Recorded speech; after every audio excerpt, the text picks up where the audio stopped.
You know what this car is for? This car is for winners. For winners. That's right. Right. I think actually Kevin Love had this car in the parade, right? Yeah. What were you in? I was on the flatbeds. Okay. Yeah, because I had my mom, my sister, my brother, my nephew. So yeah. Oh, that's great that you had your whole it was family nice. in.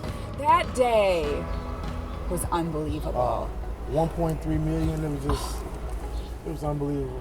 Did you go back and look at like the video and the pictures just to see overhead all the people in downtown Cleveland? And they had it on. We went to a restaurant after the game the other day. They had it on TV. That's the first time I seen it, and it was just crazy. It was unbelievable. I mean, would you say that's one of the best days of your life? Yes, and just seeing the fans and the crowd and how emotional they were and how excited they were. For a city, like you said, been on a 52-year drought, it was amazing. Well, I know I've got to get you to practice. So this is my first time doing this in this very fancy vehicle. We've got to put the top, I would like to keep the top down, but it might get a little noisy, I think, if we get on the highway. This is beautiful. The day of the parade, do you take like snapshots in your mind the entire time so that you really soak it in and don't forget anything about that day? Because sometimes when you're going through something so exciting and momentous, like then it's over and you're like, oh my God, it happened and it's over. Yeah, I took a lot of pictures. My family took a lot of pictures. Mm-hmm. And then I know they did a great job they made the championship video and the parades on there and a lot of footage and just a lot of memories. So have a lot of different things to make sure we never forget that day. Yeah. I mean, let's go back a little bit. Let's just go back to, okay, you're down 3-1. It's Steph Curry. Getting waves. You and the car. Okay, so down 3-1. Steph Curry, the Warriors, they're sick team. So there's that. Then there's the mentality of Cleveland where the motto's always been like, well, I guess there's next year. Tell me, take me into the mind of champions and your team and you as a coach and your coaching staff where, are you thinking this is still possible? For me, I just never, I do a lot of meditating. So for me, I didn't visualize them winning the championship. Just like when they were down 3-1 to Oklahoma City, I didn't visualize Oklahoma City beating Golden State. My whole visualization was Golden State and the Cavaliers in the NBA Finals. And I just had the vision that we was going to hold up the trophy. And being down 3-1, it's easy to say now when you won, but our confidence never wavered. I just thought we had to make a few minor adjustments, and once we made those adjustments, we can beat that team. And we just took it one game at a time, continue to do the same thing we did when we won 10 straight games, to start the playoffs. We didn't change anything. So we didn't want to try to change and make it seem like we were panicking or anything like that. We just had to take it one game at a time. And, just credit to our team, for how they stayed with it and stayed focused. And they understand and knew we can do it. Just had to be one game at a time. I believe in that concept of visualization. I practice it myself. When did you start doing that? Who taught you about it? Well, as a player, we did it with Phil Jackson all the time. And he was big on meditating and, visualization and just kind of seeing it before it happens. Yeah. And I know Kobe really took a liking to it, and Kobe does it all the time. Just, visioning things before they happen, and I did that, and it was great. I mean, just because when you get to certain moments, you've been here before, but you kind of see everything that's happened before it happens. Yeah. It's a crazy, weird feeling. You're right. When it kind of unfolds the way you vision it to unfold, and it's crazy.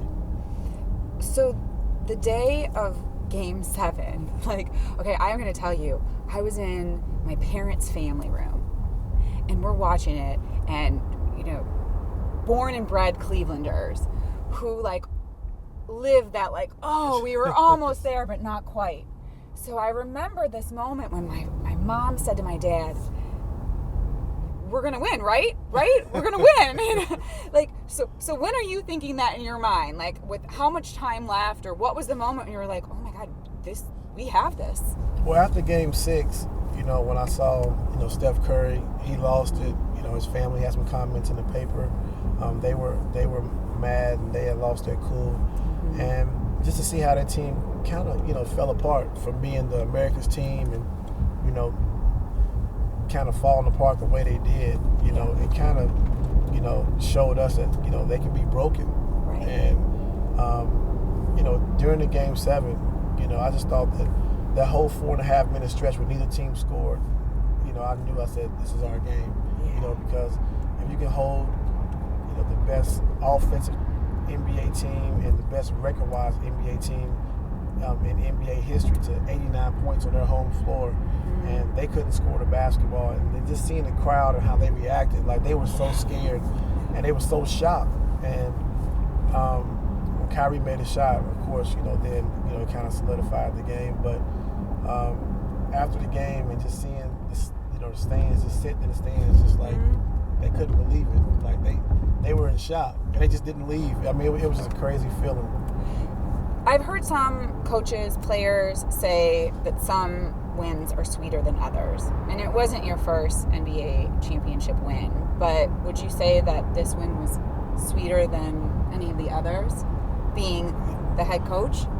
Well, it was sweeter for a couple of reasons. When I won with the Lakers, we were supposed to win. We had a great team, had a great coach in Phil Jackson.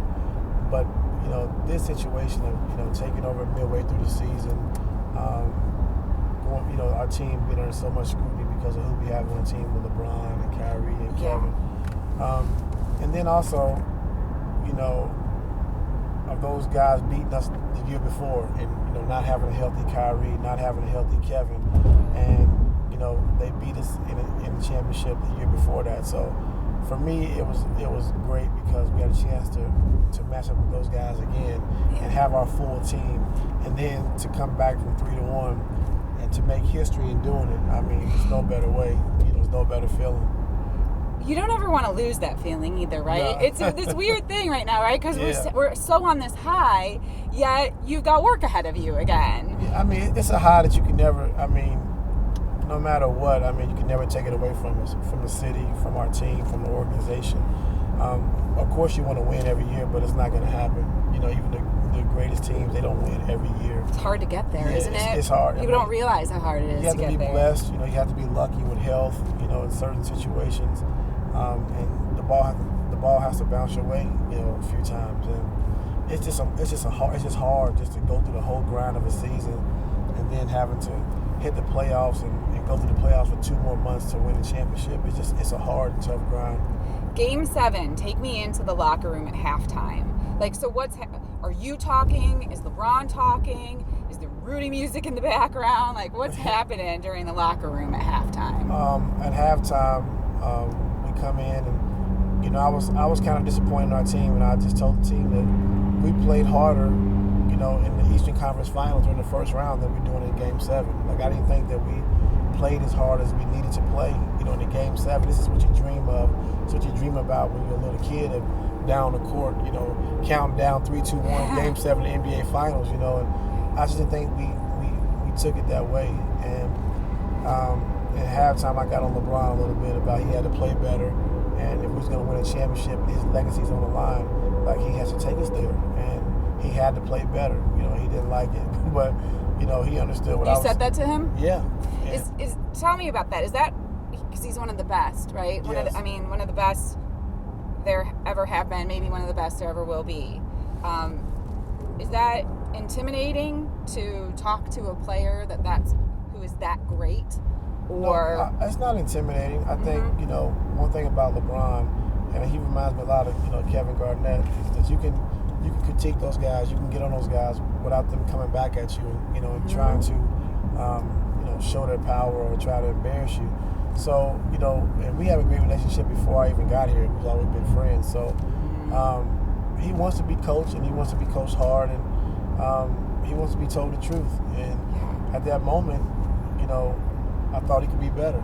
And I think when you're able to address your best players like Kevin and Kyrie and LeBron, then everyone else is going to fall in line. So, I know a lot of coaches from being around the NBA, they always coach from the bottom down. The 12th and 13th guy, they can curse out and get on, but the best players, you don't say anything to, so you kind of lose the respect of your team and we lose the respect of your locker room. So I think it starts with your best players first, and then you build from there. And do you think the best always feel like they can be better?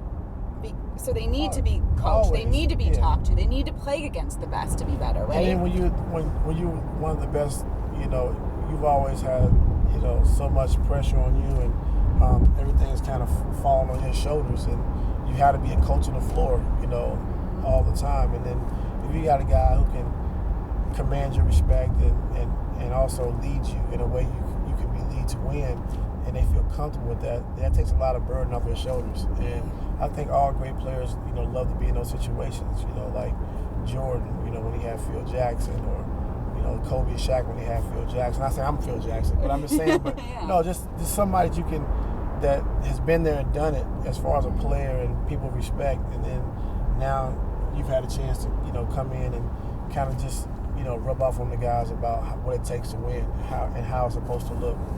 By your definition, what makes a great head coach? I think what makes a great head coach is someone who can listen. I don't think it's, it's a team. I don't think you can say it's the team, this is the coaching staff, this is how I think we're all one team, and we're all striving for one goal, and that's to win. And you can't, as a coach, you can't pretend to know everything. Like, the players are on the floor, they're playing, they understand situations, they're smart, they're very cerebral. And I just think as a coach, you can't just it can't be a dictatorship. I think you got to treat these guys like men, which they are. And there's going to be times when you got to, set boundaries and lay down a law. But for the most part, I just think you have to come together collectively, and you have to understand the players. And it's not about X's and O's in the NBA as much as about managing egos and personalities. So I think once you can relate to these guys, and for me it's easy because I've been in every situation. Like, I won championships. I've been on the worst team in the NBA. I've been hurt, been out for a whole season. I've started. I've came off the bench. I've not played. So I've been in every situation. So I kind of understand and know where all the players are coming from and how to handle certain situations. Who were some of your mentors, or were there other coaches that you looked up to and kind of wanted to emulate? Well, I took certain things from every coach that I played for. From Scott Skiles, both Jeff and Stan Van Gundy, Phil Jackson, Doug Collins, Mike Woodson. So I've had some great coaches, and with Doc Rivers, who everything I do is Doc Rivers driven. I just took a lot of different things from a lot of different coaches. I don't think you can just coach one way, one style. I think you have to be able to adjust. And you develop your own, right? Your own style. And if you take the best from each coach you've been a part of, then you can only become great, you know. So for me, I just took bits and pieces from a lot of different coaches. And, everything I do, and mostly everything I do is, from Doc Rivers. So. Have you always been a motivator? No, I'm not really a motivator. No? No, that's not my thing.